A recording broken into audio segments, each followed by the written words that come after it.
Direct to Yashoda హాస్పిటల్కి ఒక patient మన దగ్గరికి వచ్చినప్పుడు అలా పాత రిపోర్ట్స్ మనం చూస్తాం నార్మల్గా. దాంట్లో ఈయనకి ఆల్రెడీ బీపీ అనే టాబ్లెట్ ఉన్నప్పుడు ఆల్రెడీ తనకి బ్రెయిన్లో ఆల్రెడీ సమ్ పార్టికల్స్ ఇలా డ్యామేజ్ ఉన్నాయి అని మీరే రిపోర్ట్ ఇచ్చి 2025 ఏప్రిల్లో నార్మల్గా బ్రెయిన్లో మీరు ఓవర్ థింక్ వల్ల బ్రెయిన్ నరాలు ఇలా ఉన్నాయండి, మీకు బీపీ ఫ్లక్చువేట్స్ ఉన్నాయి అని 2025 4 నెలల మీ దగ్గర చూపించినప్పుడు 2026 మార్చిలో 10వ తారీఖు మీ దగ్గరికి వచ్చినప్పుడు మేము రిపోర్ట్స్ ఇచ్చినా ఇవ్వకున్నా you have the old reports to compare this patient. So మేము డాక్టర్ని అప్రోచ్ అయినప్పుడు ఈ సర్జరీకి వెళ్ళినప్పుడు ఆ రిమైనింగ్ రిపోర్ట్స్ అని చూసి తను మీరన్నట్టు ఒక ఇంజెక్షన్తో టెస్ట్ చేయలేదు వాట్ ఇస్ వాట్ అని. నా ఫస్ట్ క్వశ్చన్, ఎందుకు చేయలేదు? అది క్యాన్సర్ గడ్డనా, లేదంటే నా హెల్త్ కండిషన్ షుగర్ ఉంది, నాకు బీపీ ఉంది, నాకు సర్జరీ చేస్తే ఆల్రెడీ నాకు ఇది నరాలు అనేది వీక్నెస్ ఉంది అని మీరే చెప్తున్నారు ఇప్పుడు రిపోర్ట్లో సమ్మరీలో. ఇతనికి ఆల్రెడీ ఉన్నది, అందుకే మనకి 100% వచ్చింది బ్రెయిన్ స్ట్రోక్, మాతోని రాలేదు. ఇతనికి ఆల్రెడీ ఉన్నది ఈ పేషెంట్కి అన్నప్పుడు ఆల్రెడీ ఉన్న పేషెంట్కి నువ్వెందుకు ఈ స్టెప్ తీసుకున్నావు? నా ఫస్ట్ క్వశ్చన్, నువ్వెందుకు స్టెప్ తీసుకున్నావు? అండ్ సెకండ్ టైం బీపీ నీ కళ్ళ ముంగట 220 వచ్చినప్పుడు నువ్వు రిటర్న్ జనరల్ వార్డుకి పంపిన వ్యక్తిని 2-3 డేస్ మానిటర్ అయినా చెయ్యకుండా ఏ కాన్ఫిడెన్స్తోని నువ్వు సెకండ్ డే సర్జరీకి నువ్వు పోయినావు. ఓకే, నువ్వు నరాల డాక్టర్ని దగ్గర నేను తీసుకున్నాను ఫీడ్బ్యాక్ 100 ఇస్తే ఇట్స్ ఎ మాన్యువల్ థింగ్. మాన్యువల్గా ఒక పర్సన్ని నీ స్ట్రాంగ్గా పట్టుకున్నప్పుడు స్ట్రాంగే ఉంటాడు, బట్ బ్రెయిన్తోనే ఉండాలి. ఇక్కడ మనకి వచ్చింది brain stroke, not a heart stroke or not a anything. So మీరు బ్రెయిన్ సిటీ స్కాన్ ఎందుకు తీయలేదు సార్ అంటే, నాకు అతను చూస్తే ఈజ్ ఓకే ఫిట్ అని నాకు అనిపించింది. I have 20 years experience in neurologist. నా అతను చూస్తే ఈజ్ ఎ ఫిట్ అని మీరు సర్టిఫికేట్ ఎలా ఇస్తారు? ఒక మనిషిని చూసినాక ఎలా ఇస్తారు? మనకు సిటీ స్కాన్ ఎందుకు? అండ్ సెకండ్ పాయింట్, మీరు సిటీ స్కాన్ తీయలేదు. అండ్ థర్డ్ పాయింట్, మీరు సర్జరీ చేసిన వ్యక్తిని ఐసీయూకి ఎందుకు షిఫ్ట్ చేయలే? ఫస్ట్ ఈ థర్డ్ పాయింట్ ఏంటంటే, సార్ అతను నీడలు లేదు, తను మేల్కతోనూ వచ్చిండు అన్నారు. నేను ఆ రోజు మా నాన్నని నేను ఆ రక్త మడుగులో చూడకుంటే it's not my responsibility see that patient, it's a nurse or doctor. నేను తడి గుడ్డేసుకొని పడుకుంటా, డబ్బులు కట్టినా, ఇట్స్ ఏ ప్రైవేట్ కంపెనీ. మీరు ఎందుకు చూడలే? మీరు నేను ఐడెంటిఫై చేయాలా? మీకు బ్లడ్ వస్తుందని నేను చేయాలా? ఇది మీ మిస్టేక్ కాదా? మీరు బ్లడ్ బీపీ ఉన్నప్పుడు సర్జరీ చేసారు, అది ఏ బేసిడ్ మీద చేసావంటే ఈసీజీ చూసుకున్న నరాల డాక్టర్ సర్టిఫికేట్ ఇచ్చిండు, న్యూరాలజిస్ట్ ఇచ్చిండు అన్నాడు. న్యూరాలజిస్ట్ సిటీ స్కాన్ తీయకుండా ఎట్లా ఇస్తాడు certificate? Okay eligible for surgery అని. నువ్వు ఎట్లా ఐసీయూలో పంపకుండా డైరెక్ట్ జనరల్ వార్డుకు పంపుతావు? అది 9th floorలో ఉన్నది. 9th floor నుంచి అంత రక్త మడుగులో ఉన్న వ్యక్తి 4th floorకి రావాలంటే ఎంత టైం పడుతుంది? ఓటీజీ క్లియరెన్స్ ఎంత ఉండాలి? మళ్ళీ ఆ ఓటీజీలో ఇదివరకు పేషెంట్స్ ఉంటారు, అది క్లియర్ అయినాక ఈ పేషెంట్ని సర్జరీ చేయాలి. సరే, ఈ పేషెంట్ మళ్ళీ సర్జరీ చేసినప్పుడు అనస్థిషియా డాక్టర్ని ఒకటే అడిగిన, మీరు ఎంత ఫస్ట్ డోస్ వేసారు, లోకల్ అనస్థిషియా మీరు ఎంత వేసారు అంటే వాళ్ళు నాకు చెప్పింది, సార్ మేము లోకల్ 100 mg వేసినాం. ఎప్పుడు రికవరీ కావచ్చు అంటే 95% రికవరీ అవుతారు. అంటే మెల్కోగా వస్తారు, ఒక 5% ఓ 2-3 డేస్కి వస్తారు సార్, ఎందుకంటే ఇతనికి షుగర్ ఉంది, బీపీ ఉంది అని చెప్పారు అనమాట. అంటే మీరే 2-3 డేస్ అని చెప్పారు ఫస్ట్ డోస్ ఆఫ్ అనస్థిషియాకి. And second dose of within 2 hours you given again. ఎందుకు లోకల్ అనస్థిషియా ఇచ్చినావు? హిప్పు కిందికి వెళ్ళి మనం ఇవ్వచ్చు, నడుముకి ఇవ్వచ్చు, కిందికి ప్యారలైజ్ అయిపోతాడు, ఎందుకు ఇస్తాడు? Sir it will come again brain stroke, అందుకే మేము లోకల్ అనస్థిషియా ఇచ్చినాం. అంటే ఈ టైం ఫ్రేమ్ గ్యాప్లో మరి మీరు చూసుకొని ఇచ్చారా, ఎలా ఇచ్చారంటే క్యాలిక్యులేట్గానే మేము ఇచ్చినామని మీరు అన్నారు. అంటే నేను అడుగుతున్నా మీ మీడియా పరంగా, మీరు సెకండ్ అనస్థిషియా ఎందుకు ఇచ్చారో అని నేను అడిగితే అనస్థిషియా డాక్టర్ ఒకటే అన్నాడు నాతోని, ఇట్స్ ఎ అన్బేరబుల్ పెయిన్. మనకు కాల్చినప్పుడు ఎంత పెయిన్ ఉంటుందో దానికి 10 రెట్ల పెయిన్ తను ఫీల్ అవుతాడు. సో అది అట్లున్నది కాబట్టి సార్ నేను ఇచ్చిన జనరల్ అనస్థిషియా అంత డోస్ బాడీకి ఇచ్చేసిన అని అంటే, అంత ఇంపాక్ట్ ఎందుకు అవుతుంది? ఫస్ట్ సర్జరీకి ఫెయిల్ అయితేనే కదా సెకండ్ సర్జరీకి ఒక 100 రెట్లు నువ్వు 10 రెట్లు కాల్చేంత ఇంపాక్ట్ అవుతుంది కదా. అంటే అప్పుడు నువ్వు అనస్థిషియా చేయకుండా అతనికి కార్డియో అరెస్ట్ అవుతుంది. నువ్వు అనస్థిషియా ఇస్తే ఆక్సిజన్ బ్రెయిన్కి పోదు. ఇట్స్ ఎ మినిమం నాలెడ్జ్ మనకున్నది. అంటే మీ నోటితోనే మీరే చెప్పారు ఫస్ట్ సర్జరీ ఫెయిల్ అయింది కాబట్టి అన్బేరబుల్ పెయిన్ ఉంటుంది కాబట్టి నేను అనస్థీషియా ఇచ్చిన, దానికి ఇతనికి ఇలా జరిగిందని మీరే చెప్పారు. సరే ఈ 2 సెంటెన్స్ తీసేస్తే ఐసీయూకి మీరు ఎందుకు షిఫ్ట్ చేశారంటే సిల్లీ రీజన్ సార్. వాళ్ళు చెప్పింది మీరు వాళ్ళ సీసీ ఫుటేజ్ చూడండి, 9 అయిందని మేము ఐసీయూకి షిఫ్ట్ చేసినాం. పేషెంట్ కండిషన్ కాదు 9. సో జనరల్ వార్డ్లో డాక్టర్స్ ఉండరు, నర్సెస్ ఉంటారు. సో 9 అయిందని మేము షిఫ్ట్ చేసినాం. ఇదా ఆన్సర్? అండ్ ప్రీవియస్లీ వాళ్ళ దగ్గర ఉన్న నేను గుడ్ ఫీడ్బ్యాక్ నేను వెళ్ళినా, కానీ కమర్షియల్గా సార్ మేము స్కానింగ్ తీస్తే 20,000 అవుతుంది, 30,000 అవుతుంది. మా న్యూరోపతి డాక్టర్ అంటాడు ఎందుకు తీయలేదు సార్ అంటే, ఆ సీసీ ఫుటేజ్లో ఉంటుంది వాళ్ళ కాన్ఫరెన్స్ రూమ్లో, 20,000 30,000 అవుతాయి సార్, అందుకే మేము తీయలే. ఐసీయూకి ఎందుకు షిఫ్ట్ చేయలేదు సార్ అంటే, ₹1,00,000 అవుతాయి సార్ ఐసీయూకి, అందుకే మేము నార్మల్ పీపుల్ ఆఫర్ చేయరని మేము పెట్టలే. నేను నచ్చింది దేని మీద వచ్చిన, భద్రత దాని మీద వచ్చిన, అంటే ఒక ఇన్సూరెన్స్ కంపెనీ మీద వచ్చిన. నీకు చెప్పినా నీకు వచ్చి నాకు నీ ఫైనాన్షియల్గా వీక్ ఉన్నా అని, నువ్వు అది చూడకుండా 1,00,000 అవుతుంది 20,000 అవుతుంది. నాకు ఇప్పుడు నువ్వు ఎట్లా కన్వీనియంట్గా ఎందుకు చెప్తున్నావు? సేఫ్టీ ఏది ఇప్పుడు యశోదకి సేఫ్టీ ఏది? ఒక వస్తే 5% అని నేను రాసిన, సిగ్నేచర్కి రాసిన, ఒక సర్జరీ అయినప్పుడు 5% రిస్క్ ఉంటుంది అని నేను సిగ్నేచర్ వేసిన. కానీ 5% డెత్ ఉంటుందా సార్? మీరు ఓపీలో అది ఇంక్లూడ్ చేయాలి. 5% డెత్ ఉంటుంది అంటే ఎవడొస్తాడు ఓపీకి? ఇప్పుడు నేను అడుగుతున్నా మీ మీడియా పరంగా 5% ఉంది కదా సార్, మీరు మమ్మల్ని అంటున్నారు వీ కెన్ లీగలీ మీకు వస్తామంటే, నీ బ్లడ్ నేను ఎందుకు చూస్తా? నేను ఎందుకు చూడాలి? నీ నర్సు చూసిందా, డాక్టర్ చూసిందా? 9th ఫ్లోర్ నుంచి 4th ఫ్లోర్కి వచ్చిన వ్యక్తి ఎంత బీపీ డౌన్ అవుతుంది, ఎంత బ్లడ్ లాస్ అవుతుంది. 1 point. And second point is, నువ్వు బీపీని చూడకుండా ఆపరేషన్ చేసినావు అంటే ఫ్లక్చువేట్స్ అవుతున్నాయి సెకండ్ దాంట్లో అని, అంటే నీ మెయిన్ కాన్సన్ట్రేట్ బ్లడ్ ఆపాలి. కానీ బీపీ అనేది ఎంత ఉన్నది సెకండ్ ఆపరేషన్లో? బీపీ అనేది ఎంత ఉన్నది? లో బీపీ ఉందా, హై బీపీ ఉందా? అండ్ అనస్థీషియా డాక్టర్ అంటాడు సెకండ్ సర్జరీ అయిపోయినాక మీ నాన్న నాతో మాట్లాడిండు, నాకు ఆ సీసీ ఫుటేజ్ కావాలి అంటే, నీతో మాట్లాడతాడు మా నాన్న నాతో మాట్లాడా? ఇదొకటి. And brain come back to brain third సర్జరీకి అంటే, ఒక మనిషికి 3 అనస్థీషియాలు ఒక్క డే, ఒక 1.5 డేలా మీరు 3 అనస్థీషియాలు ఇచ్చారు. మాకు చెప్పిన అనస్థీషియా డాక్టర్ 2 డేస్కి మీ డాడీ మెలకువకి వస్తాడు ఫస్ట్ డోస్కే అంటే, సెకండ్ డోస్కి ఇక్కడ సర్జరీ అయింది పిల్విన్కి బ్లడ్ ఆగడానికి, థర్డ్ మళ్ళీ నెక్స్ట్ డేనే బ్రెయిన్ సర్జరీ చేసేసారు. అనస్థీషియా ఇయ్యంది అయితే చేయరు.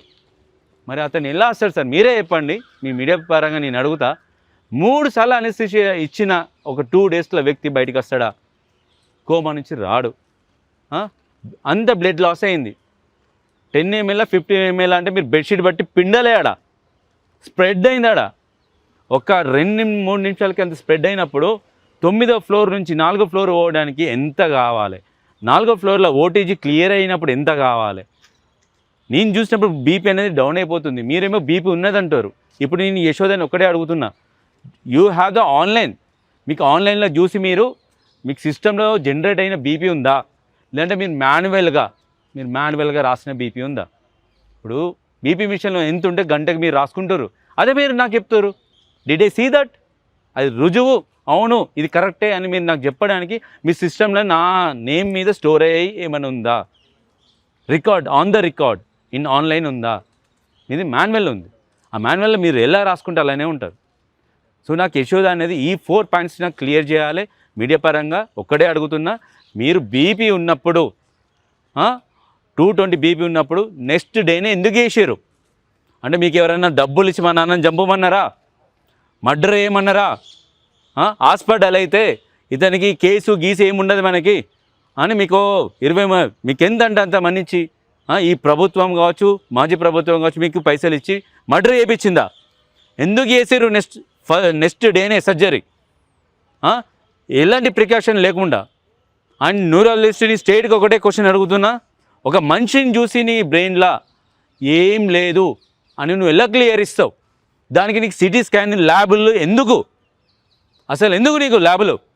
తర్వాత బ్రెయిన్ సర్జరీ అయినప్పుడు డైలీ నువ్వు సిటీ స్కాన్ చూసుకుంటా నువ్వు ట్రీట్మెంట్ ఎందుకు ఇచ్చినావు? అప్పుడు కూడా సిటీ స్కాన్ చూడకుండా నువ్వు ట్రీట్మెంట్ ఇవ్వాలి, పేషెంట్ని చూసే ఇవ్వాలి, నువ్వు సిటీ స్కాన్ ఎందుకు చూసినావు అని ఇంకోటి అడుగుతున్నా నేను. హిప్కి సర్జరీ అయిన వ్యక్తికి నువ్వు బ్లడ్ థిన్నర్స్ నువ్వు ఇవ్వవు, ఎందుకు ఇవ్వవు? బ్రెయిన్లో స్ట్రోక్ వచ్చినాక నువ్వు బ్లడ్ థిన్నెస్ ఇస్తే ఇక్కడ లీకేజ్ అవుతుంది. అది తెలిసిన నువ్వు మరి బ్రెయిన్ ఓపెన్ చేసినావు, బ్రెయిన్ స్కల్ ఓపెన్ చేసినావు. నువ్వు ఎడిమ తగ్గడానికి నువ్వు ఇస్తున్నావు తప్ప బ్రెయిన్ని కంట్రోల్ చేయడానికి బ్లడ్ థిన్నర్ సైడ్ ఇస్తావు. అగైన్ ఇక్కడ బ్లీడింగ్ ఇక్కడ స్టాప్ అయిపోయింది, ఇక్కడ నెక్స్ట్ వస్తుంది. అది నువ్వే చెప్తున్నావు. అంటే చేతులారా మీ మనిషికి ఇట్లా చచ్చిపోతాడు అని నువ్వు చెప్తున్నావు. దానికోసం అని నచ్చింది నీ దగ్గరికి. హై క్వాలిటీ ట్రీట్మెంట్ ఉందని నచ్చిన, నీ దగ్గర టెక్నికల్గా స్ట్రాంగ్ ఉన్నామని నచ్చిన నేను. కానీ టెక్నికల్గా జీరో అని ప్రూవ్ చేసుకున్నావు. నాకు ఆ ల్యాబ్ రిపోర్ట్ కావాలి. సిటీ ఏదైతే ఉందో బ్రెయిన్ మీరు సర్టిఫికేట్ ఇచ్చి సర్జరీ చేసినాం అని అంటుర్రో అది సిటీ స్కాన్ నాకు కావాలి. అండ్ ఇంకోటి చెప్తున్నా మీకు, ఈ ఏదైతే సీసీ ఫుటేజీలు ఉన్నాయో ఆపరేషన్లో థియేటర్లతో సహా నాకు కావాలి. లేదంటావా మీరు ఏదంటే దానికి మేము రెడీగానే ఉంటాం. ఎంత దూరం పోవడానికైనా రెడీగానే ఉంటాం. ఎందుకంటే ఒక నార్మల్ వ్యక్తిని మనం మర్డర్ చేయాలంటే యశోద హాస్పిటల్ లాంటివి చూస్ చేసుకొని దాంట్లోకి పోయి మనం మర్డర్ చేయొచ్చు అన్నట్టు మీరు ఒక మనిషిని ఇప్పుడు ప్రూవ్ చేసారు. ప్రీ ఎగ్జిస్టింగ్ తనకున్నది అని నీకు చచ్చిపోయినాక తెలిసిందా? ముందు తెలవలే? నీకు ముందు తెలితే నువ్వు ఎందుకు సర్జరీ చేసినావు? అదే నేను అడుగుతున్నా. నీకు ముందు తెలవలే? ఏమన్నా రిలేటివా? లేదా అన్బేరబుల్ పెయిన్ ఉంది నాకు అని అన్నాడా? ఇది నాకు మాత్రం మీరు ఆన్సర్ చెప్పాల్సిందే. స్కానింగ్ లేకుండా మీరు సర్జరీ చేస్తారు? బీపీ హై ఉన్న వ్యక్తికి ఎందుకు మీరు సర్జరీ చేశారు? ఇప్పుడు ఆయన చనిపోవడానికి కారణం కూడా హార్ట్ స్ట్రోక్ రాలే, ఏది రాలే, బీపీ డౌన్ అయ్యి చచ్చిపోయాడు. అదొకటే రీజన్. ఒకటి పోకుండా ఆట మీద పడుతుంది. అంటే ఇక ఈయనకి ఎట్లా అవుతుందంటే కిందికి మీదికి అవుతుంది అన్నాడు. బీపీ ఉంటలేదు ఒక కాడ. ఇక అది పనిచేస్తలేదు, మెదడు పని చేయనప్పుడు ఇక ఇది చిన్న మెదడు కూడా పని చేస్తలేదు కాబట్టి ఎంతసేపు ఉంటాడో తెలియదు. ఒకటి ఈ అదేంది ఆట మీద పడుతుంది. ఇక ఆటో టెస్ట్ చేసిర్రు, అది బండలాగా ఉన్నది, నీకు మంచిగా ఉంది సార్ అని చెప్పారట. అదొక్కటే ఇప్పుడు చచ్చిపోయే వరకు కూడా ఆట అట్లనే ఉన్నది. అది చెప్పిండట. చెప్పినాక ఏం చేసారంటే వాళ్ళు మళ్ళీ పిలిచారు, మీటింగ్ పెట్టి ఏమంటారు, ఇదే నా తల్లి అయితే ఈ ప్లేస్లో ఉంటే ఇంత నరకం ఏంది కానీ నేను ఆక్సిజన్ తీసేసుకొని పోతా. డైరెక్ట్ ఒక్క 4-5 రోజులు ఈ పాట పాడిరాళ్ళు. పాడితే నేను ఎట్లా తీసుకోవాలి, కనీసం కళ్ళనే ఎడతాడేమో అని. అట్లా ఒక డాక్టర్ ఐసీ డాక్టర్ అంటాడు.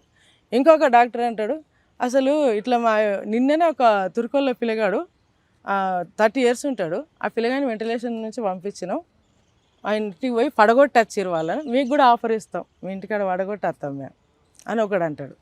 ఇట్లా అంటే నువ్వు ఎట్లా ఇది తట్టుకోవాలి? ఏంది ఇది? ఒక్క సెల్లుని లోపల గొంటనియరు, జేబులు చెకింగ్ చేసి అన్నీ చేసి మీటింగ్ రూమ్లో తీసుకుపోతారు. మన దగ్గర ఏం ఉంచరాళ్ళు అన్నీ తీసుకొని పోతారు. అట్లా సరే ఇది అంతే ఏంది అని, ఏంది డాక్టర్ అట్లా అంటే, మాకు మా నాన్న ఈ పిల్లగాడు వచ్చింది, మేము 10 రోజులు 11 రోజులే మా నాన్న కోసం సత్తానం ఇక్కడ.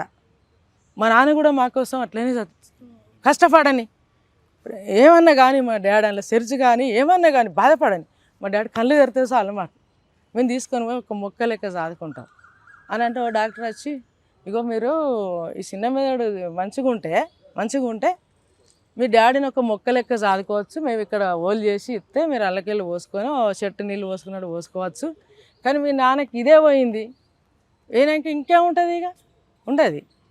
వాడు పక్కా ఇట్లా రాసి, ఇగో ఈ క్షణాన పోవచ్చు, ఇగో ఈ టైంలో పోవచ్చు అంటే, సార్ ఏంది 2 రోజులు ఉంటాడా, 3 రోజులు ఉంటాడా, 2 నెలలు, ఒక 2 నెలలు ఉంచారు సార్, నాకు విసుకొచ్చి నేను వచ్చా ఇంజక్షన్ వేయరు అన్నట్టు ఉంచారు. నేను ఎట్లా వచ్చినా అసలు ఒక కాలు చేతి ఇరుగో పక్షవతం వచ్చో, నిజంగా ఫెరాసిస్ వచ్చినా నాకేదో బాధ ఉండవు.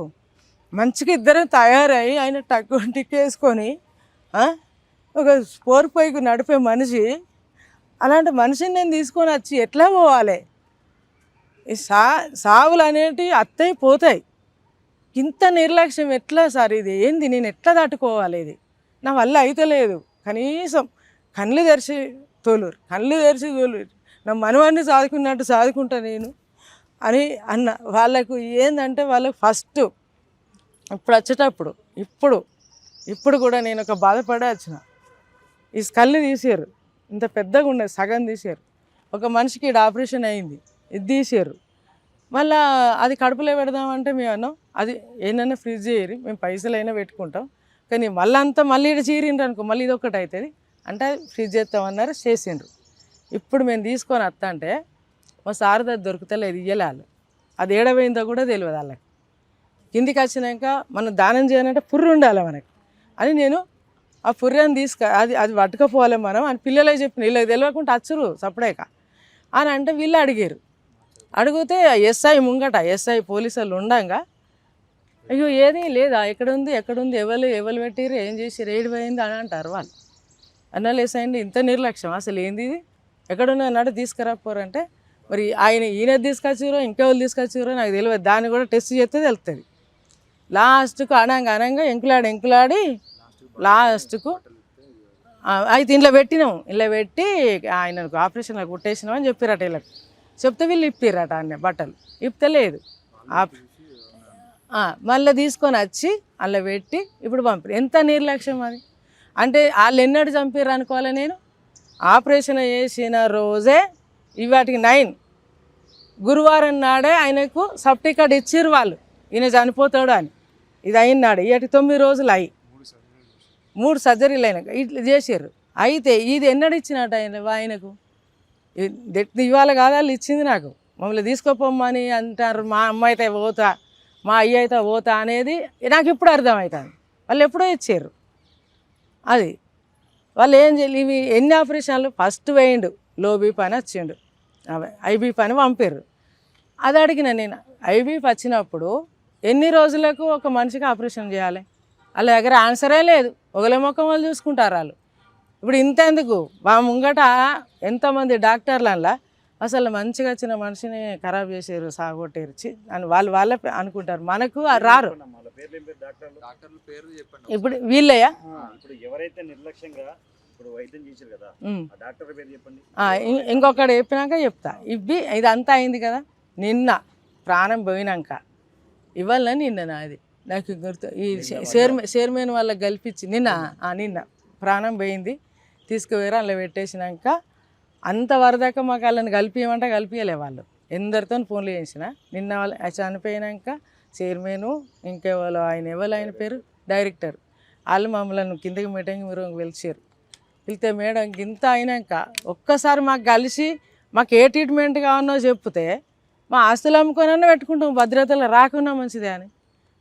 కానీ అంత అయిపోయినాక ఈ మీటింగ్ పిలిస్తే ఏంది మేడం ఎందుకు ఇక పిలిచి మమ్మల్ని అంటే సారీ వాళ్ళు సారీ అది అన్నారు. ఆయన ఏమంటాడంటే నేను మీ పిల్లలకు జాబులు పెట్టిస్తా, ఎవరో డైరెక్టర్ మీ పిల్లలకు జాబులు పెట్టిస్తా, నేను ఏదంటే అది మీకు హెల్ప్ చేస్తా, నేను జాబులు పెట్టించే కాడ ఫోన్లు చేసి నేను చెప్తాను మీకు డిపార్ట్మెంట్లకు అన్నాడు.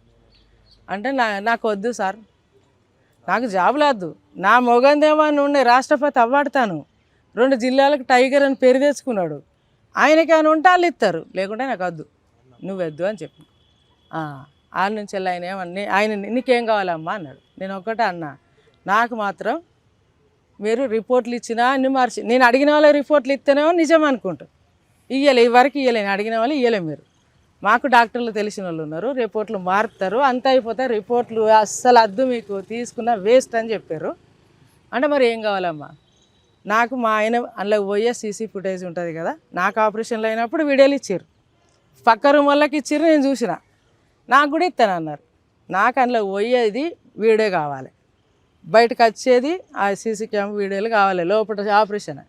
సెకండ్ టైం ఆపరేషన్ అయింది, రూమ్కి వచ్చిండు కావాలి, థర్డ్ టైం ఫెయిల్ అయ్యి లోపలికి వేయండు, 20 నిమిషాలు అన్నారు, 2 గంటలు చేశారు.